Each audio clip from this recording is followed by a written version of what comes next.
Hello, assalamualaikum guys. Welcome back to my YouTube channel. So today I will show you how to make your own Flappy Bird game like this. I just make it in my notepad. It's amazing and so fun to make games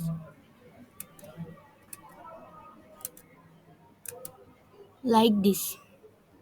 So today I will show you how to make it. For this, first open your notepad. Then type this HTML code in notepad. I just give the HTML code link in my description box of my code pen. Then click on File.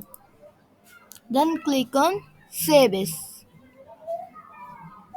Then select your folder, desktop, document, downloads, etc. I select my desktop.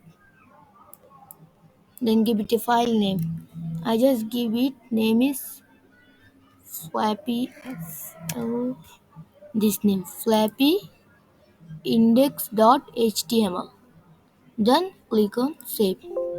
Then yes, because I have already one on the corner. Then